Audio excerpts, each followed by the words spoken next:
Ultimate Universe Free Comic Book Day issue finds Captain America, Iron Lad, and Dr. Doom breach one of the Maker's warehouses. Tony notices a bottle of whiskey taped to the inside of Cap's shield, asking what that's for, and Steve says that he's going to drink it with an old friend and toast to new beginnings, since after all, isn't that what this is all about? He invites Tony to join them, but Tony says he doesn't touch booze at all, pulling the facility's defenses down and allowing them to enter. Cap asks where Thor and Sif are, learning that they aren't responding to their calls, something which is a growing problem within the team it seems. Doom knows he's talking about him, and Doom reveals that he's been a prisoner for most of his life and he won't be again, even to Iron Lad's expectations, since Doom comes and goes as he pleases. The group head into the warehouse, which Doom says is codenamed Damage Control, which is a series of warehouses filled with indestructible corpses and never-worn super costumes. The team find various bodies and remains, and as Steve looks over the dead body of the infant king of Adelan, he laments how monstrous this is and the golden age of heroes was smothered in its crib. He asks how many of these facilities there are, and Iron Lad knows that there are hundreds of them. Steve hopes that his friend is being kept here, and upon surveying the area, he spots his friend heading in the direction of the body.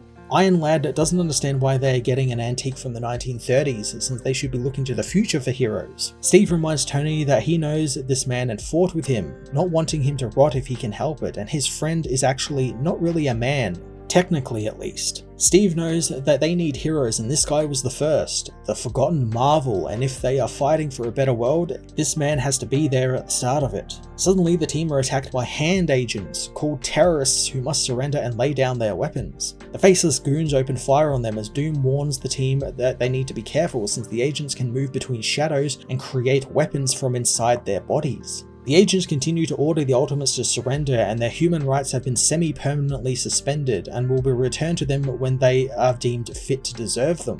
Iron Man and Dr. Doom become overwhelmed as Cap asks if anyone can get to his friend, knowing that they can free him if they get his temperature up. Since the rest of the team are overwhelmed, Steve decides to do it himself, finding the two whiz kids on the team to be useless in a fight. He grabs the whiskey bottle from his shield, turning it into a firebomb, and after Iron Lad lights the rag with a repulsor blast, Cap wings his shield at the agents, bouncing it through them and giving him a clear path to throw the firebomb onto the dried corpse at the end of the warehouse aisle. As the body burns, Captain America says that he told them that this is how it starts and how it always starts, since someone has to light the fire. The corpse bursts into flame as Jim Hammond, the Human Torch, returns to life, welcomed onto the Ultimates by Iron Lad, who tells him that they are going to fix the world.